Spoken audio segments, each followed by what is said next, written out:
Hola gentita, ¿cómo están? Empezamos con las charlas. Hoy vamos a hablar sobre los héroes y villanos. Vamos a tratar de que estas charlas se hagan en vivo. Todo va a depender de que podemos juntar un poco más en la comunidad. Así que ya saben, denle me gusta, comenten, compartan y empecemos con la charla de hoy. Hoy vamos a estar hablando sobre los héroes y villanos. Aquí tenemos al héroe Gohan y al villano Cell. Bueno, los héroes y los villanos son dos definiciones muy particulares que ya la tenemos todos en la mente. Ya sabemos que los héroes siempre son los buenos y los villanos son los malos. Esto es algo que viene definido desde hace muchos años. De hecho, en la Edad Dorada nos presentan los héroes. En la Edad Dorada de los cómics nos presentan los héroes como personajes estoicos que son muy representativos.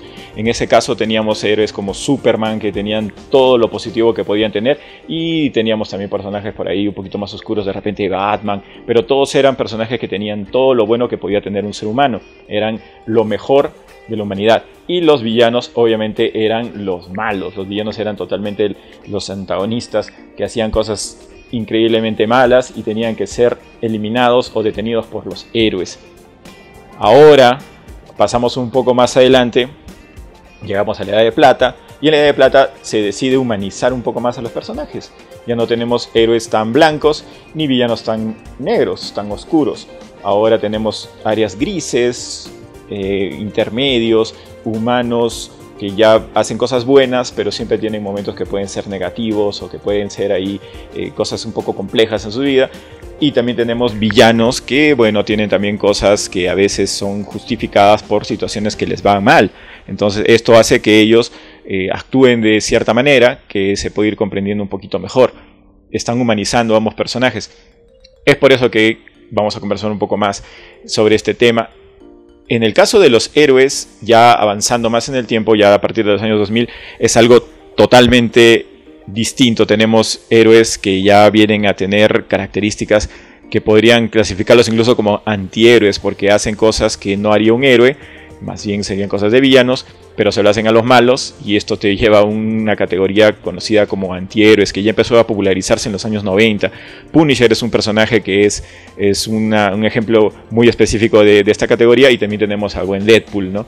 Que siempre ha hecho hace cosas malas, pero se le hace a los malos, o bueno, a cualquiera porque es un mercenario. Entonces va por ahí, por ese rango de lo que viene a ser un antihéroe. Entonces ya más o menos viendo este tipo de clasificación, vamos a ver que después los villanos empiezan a tener algunas cosas que son, incluso la gente se identifica mucho con estas situaciones, porque las cosas que le suceden son muy traumáticas y ya como que se entiende las cosas que quieren hacer. Tenemos un gran ejemplo, por ejemplo, en el tema de Thanos, que quería destruir a la mitad de la humanidad o del universo, pero era porque quería que los recursos fueran suficientes para las personas que existían. Y esto es algo que es, o sea, matar millones, billones de seres vivos, es algo pues que lo haría solamente una persona loca, el titán loco, Thanos. Pero a la gente le parecía algo inteligente porque dice que tenemos pues sobrepoblación y hay gente que se identifica con los villanos. Existen algunos videos en los que hay gente que dice los villanos tenían la razón, y esto se repite porque algunas de las situaciones que estaban explicando los villanos sí tienen de alguna manera un poco de razonamiento medio lógico. Entonces ahora estamos experimentando una etapa en la que los grises son las cosas que caracterizan, ¿no? Hay héroes que tienen grises de repente un poco más ligeros, y tenemos villanos que tienen grises un poco más oscuros, ¿no? Está muy interesante. Vamos a conversar un poquito también sobre los héroes y villanos, pero en el mundo del cómic peruano. Tenemos, por ejemplo, acá arrancamos con este de Barbarie, que es un cómic histórico. Obviamente en el cómic histórico vamos a ver hechos ya reales, en el que sí tenemos, acá no hay nada de grises ni ese tipo de cosas. Acá tenemos una situación en la que el pueblo viene a ser pues el héroe que está defendiéndose, y tenemos al terrorismo encabezado por el MRTA, que son pues los que destruían todo, y obviamente son unos villanos terribles. Este es un cómic histórico, entonces eso lo vamos a tener ahí siempre presente. Esto es algo que ha sucedido de verdad, no está basado en hechos reales, no hay mucha ficción en ese caso. Ahora pasamos a algo mitológico, algo más interesante. Tenemos acá los hermanos Sayar, para que lo puedan ver. La leyenda de los hermanos Sayar del grupo Tawa, que está buenísimo. Acá sí tenemos más bien a Kangla, que viene a ser uno de los hijos de Wiracocha, que se revela y bueno, al estar descontrolado y haciendo cosas negativas en el mundo, necesita a alguien que lo controle, y el dios Inti decide que sus herederos, los hermanos Sayar, junto con sus parejas, sean quienes controlen a este villanazo que es un dios. Entonces ahí tenemos héroes y villanos bien definidos desde el cómic peruano. También del grupo Tawa tenemos este que es el guerrero de la luz. Para que lo puedan ver, el guerrero de la luz. En este caso José Puma es el que recibe los poderes mitológicos y tiene que enfrentarse también a seres también mitológicos, entidades y dioses que son malos, ¿no? En este caso tenemos bien definido quién es el héroe y quiénes son los villanos. Son cositas muy interesantes. Tenemos acá el grupo Conmoción, este es de la raza, también héroes. Ahí tenemos a los héroes en portada. Les puede ver, ahí está la Chala Power, la Super Mamacha, el Guachimán, uno de mis personajes favoritos. Tenemos también a Descomunal y Escorpiona. Y bueno, ellos también tienen sus enfrentamientos. Como son un grupo, sí tienen un villano muy poderoso y tienen que enfrentar la corrupción del gobierno. Y acá lo vemos por separado a la Chola Power. La Chola Power, que también es la heroína, que se reconoce muy fácilmente. Y acá en la parte posterior podemos ver un poco de las portadas. Ahí también se ve, ¿no?, que se enfrenta en un momento al terrorismo. También hay unos villanos que vienen a ser unas criaturas que resucitan. Entonces, está muy bueno, bastante recomendable. Martín Espinosa en las gráficas y el maestrazo César Santibáñez, que se encarga de hacer el guión. Así que imperdible, este es algo que deben leer.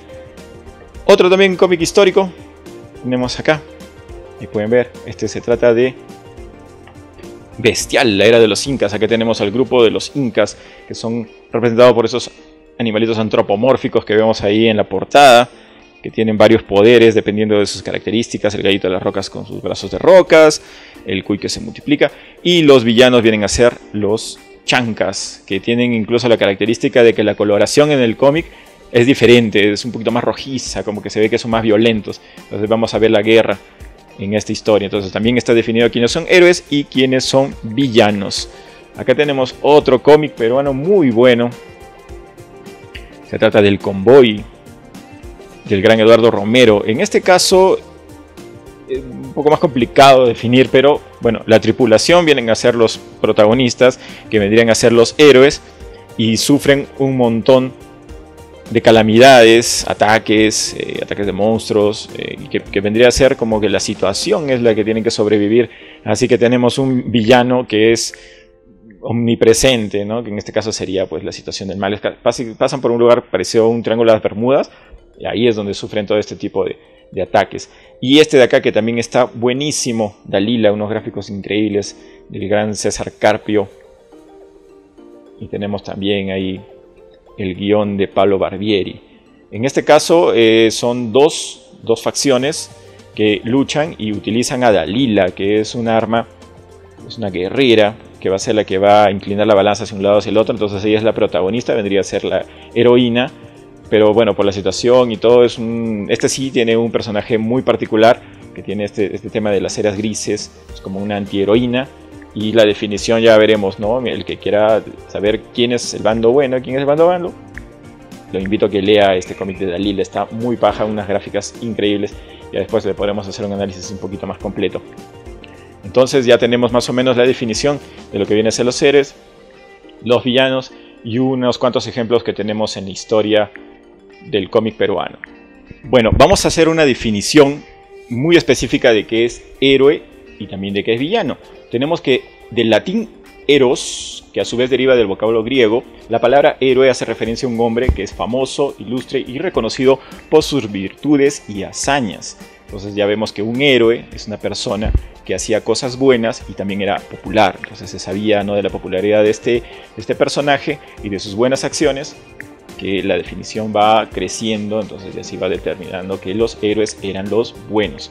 Y en el caso de villano, que viene la etimología de villano, nos lleva a villanus, que era un término de latín que este vocablo venía de villa, que era decir que era una persona que venía del campo, que venía del llano. Entonces se juntaban y era villano.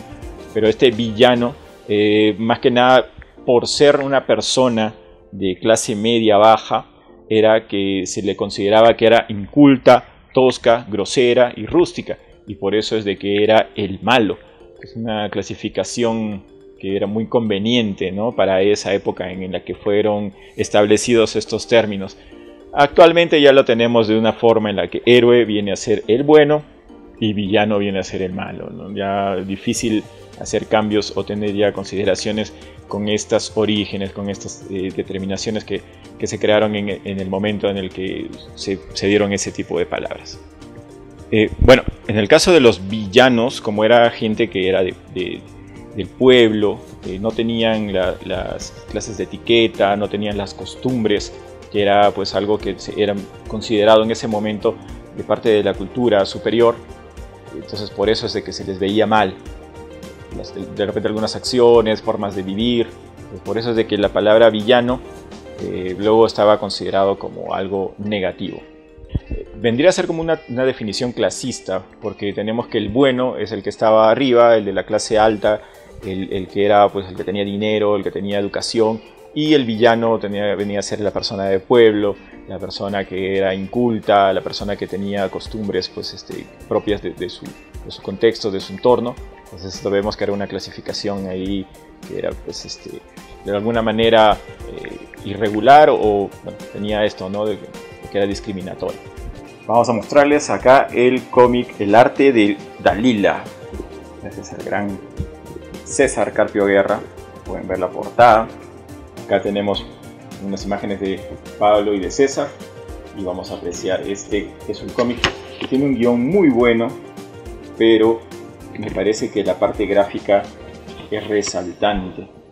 Vean, ahí es en blanco y negro, pero tiene unas sombras y una narrativa utilizando las viñetas de una manera muy interesante, impresionante. Acá rompiendo las viñetas, ubicándolas en diagonales, utilizando las sombras para darle volumen, características. Está muy bueno. Saben, este es Dalila, una historia más 18.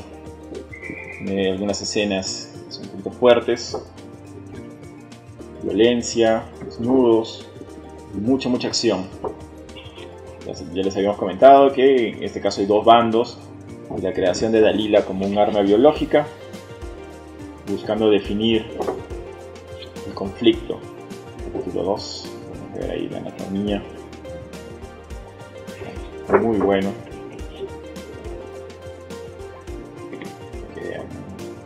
Los fondos,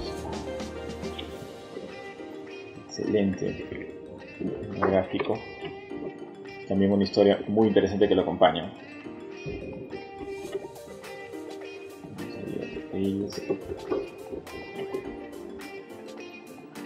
Está totalmente lleno de acción, cada página es impresionante.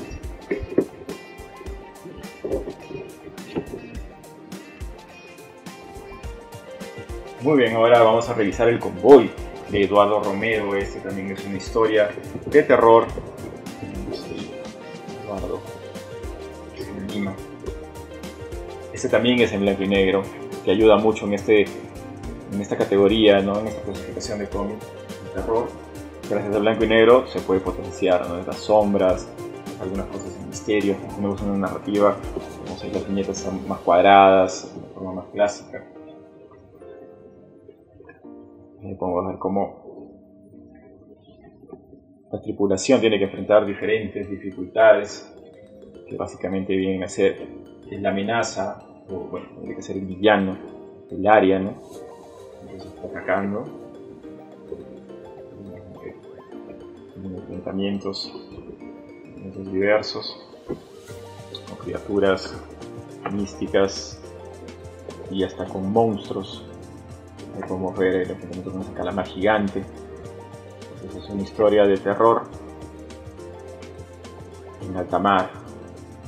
Las historias de barcos, de piratas, de fantasmas, de cosas sobrenaturales. Tenemos El convoy. muy buenas gráficas, un gran cómic peruano. Entonces ahora vamos a revisar también un poquito de Bestial del gran Fabricio Rivasmar. En este caso es La Era de los Incas, ese es el primer tomo, ya han salido algunos más. Podemos chequear, esta es una historia a colores, bastante acción. Ahí podemos ver, ¿no?, una ilustración de Fabricio, del grupo. El color es característico de esta historia, de acción, bastante fantasía, animales antropomórficos, en combate con poderes superheroicos. Y tenemos esto que se había comentado por ahí, que los villanos están en un color rojizo, que denota la ira, ¿no?, la violencia. Esto es algo muy interesante, que un recurso que ha utilizado Fabricio para mostrarlo.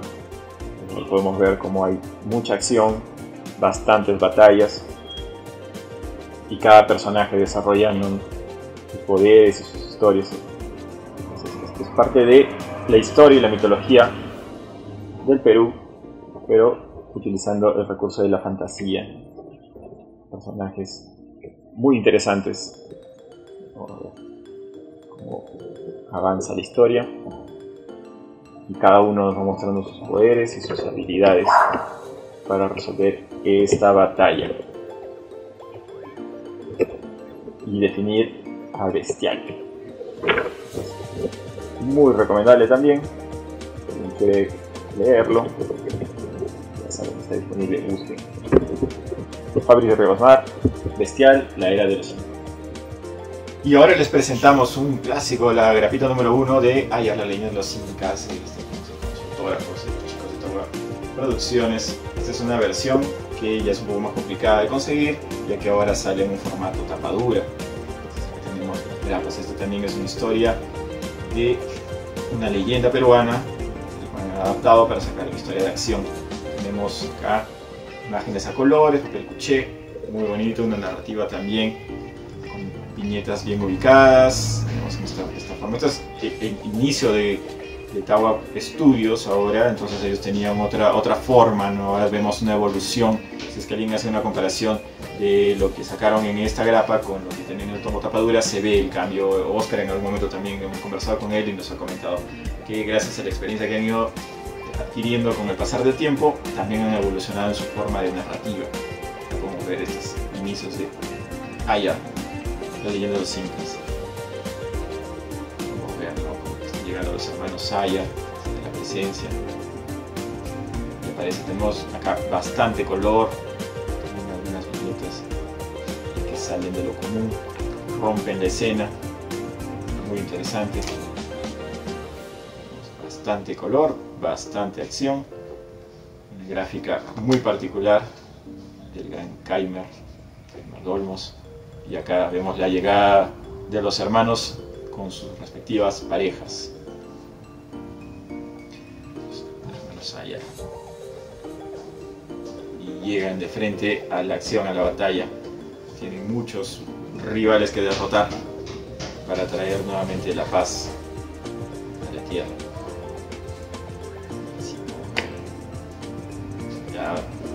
Muchas criaturas mitológicas, nos vamos a la Titicaca, estamos básicamente todo el imperio, poderes, mucha acción, una historia bastante recomendable para que alguien se entere de La Leyenda de los Hermanos Ayar. Es una perspectiva muy dinámica y con una historia bien adaptada. Esto fue Ayar, La Leyenda de los Incas. Ya que estamos hablando de héroes y villanos, vamos a hablar de una gran historia que revolucionó el mundo del cómic. Esta es Watchmen, del gran Alan Moore, y acompañado en las gráficas de Dave Gibbons. Tenemos acá una serie de personajes muy grises, que para ese momento era algo muy innovador, donde definir quién es el héroe y quién es el villano es algo complicado.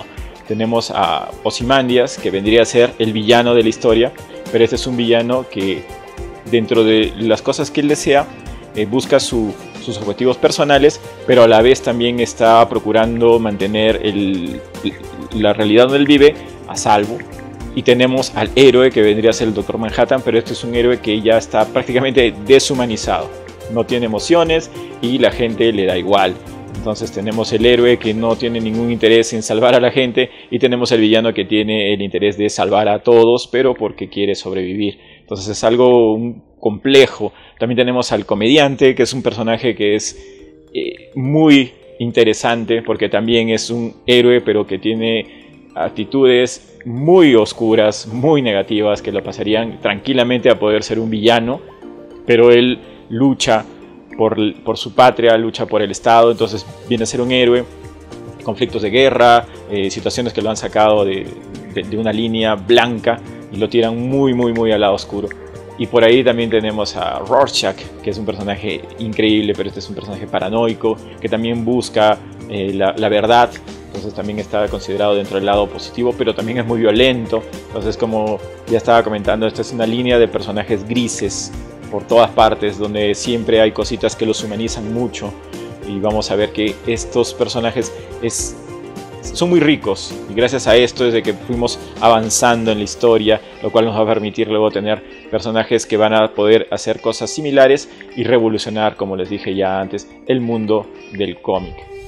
Bueno, entonces si vamos a definir el tema de la cosa del pantano, también dentro que es también algo muy diferente de lo que es un cómic clásico, Alan Moore nos presenta algo muy natural, es prácticamente la naturaleza proyectándose, y en este caso la agresión o el villano que viene a ser el humano que contamina hace que la cosa del pantano sea un personaje muy particular, porque sale de lo común representar a la naturaleza con una forma antropomórfica que tiene actitudes animalescas, e incluso existe gracias a ciertos ciclos lunares que hacen como una analogía de los ciclos menstruales de la mujer. Son cosas muy interesantes que en una mente creativa como la del maestro Moore nos presenta un personaje que después de haber muerto renace de sus cenizas para presentarse como una obra maestra en la serie de Alan Moore de La Cosa del Pantano. En un momento casi a la par existe o aparece también el cómic de El regreso del Caballero de la Noche, de Frank Miller, que también fue una obra que cambió mucho el tema del héroe, porque ahora nos presentan un Batman ya entrado en cierta edad, un Batman retirado, que tiene que regresar a proteger Ciudad Gótica, ya que el gobierno, en este caso viene a ser los villanos, o sea, la cabeza. Esto es algo que fue cambiando y que puede dar paso a muchas historias actuales que a la gente le encantan, como The Voice, porque vemos que acá la corrupción del Estado es lo que estaba generando este caos, la destrucción. Entonces Batman va contra la cabeza y podemos ver incluso un Superman ahí aliado, manteniéndose como perro fiel del Estado, y Batman tiene que luchar contra él. Entonces lo baja también a una categoría de antihéroe. No tenemos a este caballero blanco que podría haberse representado con anterioridad, que era el protector de Ciudad Gótica, y pasa a ser el caballero oscuro. Por eso esa es una definición muy chévere de Batman, el héroe que lucha, pero en este caso siempre por el pueblo, no se pone del lado del Estado. Es algo también muy bueno que consiguió el maestro Frank Miller. Y también obviamente el formato manga, que nos presenta grandes historias y personajes rememorables. Tenemos aquí a Saint Seiya, por ejemplo, donde los héroes están totalmente definidos. Ahí tenemos al grupo de los Santos de Bronce y los Santos Dorados, y Athena, que lucha por proteger a la Tierra. Y obviamente se han enfrentado a múltiples villanos, desde el patriarca falso que era Saga, hasta Hades, pasando por Poseidón. En el anime tuvimos una etapa en la que pelearon contra Odín, y obviamente ya habíamos conversado de esto. Ahora se va a abrir una nueva etapa en la que van a hacer una especie de recorrido como Kratos, en el cual van a enfrentarse con múltiples dioses en el Olimpo. Vamos a peleas con Apolo, Zeus y diferentes dioses, hasta posiblemente llegar a los titanes como Cronos y Gea. Entonces va a ser algo muy interesante. Y hablando de titanes, tenemos Ataque a los Titanes, el cual es una historia interesantísima, ya que el protagonista inicialmente, que era el héroe, estamos hablando de Eren, que quería destruir a los titanes, termina siendo una especie de villano, o bueno, es definitivamente un villano al rebelarse contra el grupo y tener este enfrentamiento final. Hay gente que le gustó, mucha gente no le gustó, a muchísima gente creo que no le gustó cómo es que avanzó esta historia, pero tú tienes que darle su origen. Yo creo que en la evolución de la historia como que iba dando justificación a que Eren hiciera este giro tan brusco que no le gustó a mucha gente, pero si lo analizas desde alguna forma lógica, tiene sentido en parte de lo que hizo Eren, pero no es muy agradable, no le gustó a mucha gente. Y por supuesto, Kimetsu no Yaiba o Guardianes de la Noche, otra historia muy interesante que tiene una animación excelente, que está dándole mucha relevancia a una historia interesante como esta. Koyoharu Utouch nos presenta un grupo que viene a ser los Kimetsus, los guerreros, los cazademonios, Demon Slayers. Y básicamente acá tenemos al buen Tanjiro que quiere rescatar a su hermana Nezuko. Entonces sí tenemos bien definido que Muzan Kibutsuji, que es la cabeza de los demonios que busca la inmortalidad, quiere vivir en la luz. Él es el villano y Tanjiro y el grupo de los cazadores de demonios son los héroes. Es una historia muy buena. Lo más resaltante de la historia es la forma en la que desarrollan a los personajes, haciendo que nos encariñemos mucho con ellos, y lamentablemente en algunos casos estos personajes van muriendo, y esto está marcando mucho la historia de Kimetsu no Yaiba o Guardianes de la Noche. Si no lo han leído, se las recomiendo un montón. Y también vean el anime, que tiene una gran calidad. Entonces acá tenemos 3 historias clásicas muy buenas que nos presenta el formato manga. Gracias a Japón por estos grandes aportes para la lectura. Gracias, amiguitos. Este ha sido nuestro segmento de charlas. Hoy hablamos sobre héroes y villanos. Es un tema muy interesante, me gusta mucho. Es una cosa que podríamos ampliar un poco más. Así que ya saben, si te gusta el contenido que estamos desarrollando, comenta qué otros temas te gustaría que tratemos, comparte y dale me gusta para poder crecer en la comunidad y empezar a hacer transmisiones en vivo. Muchas gracias por su presencia, nos vemos muy pronto. Y con este fondazo nos vamos despidiendo de la transmisión de hoy, y vean ahí esta joyita que tenemos del cómic peruano. Ya sabes, consume cómic peruano.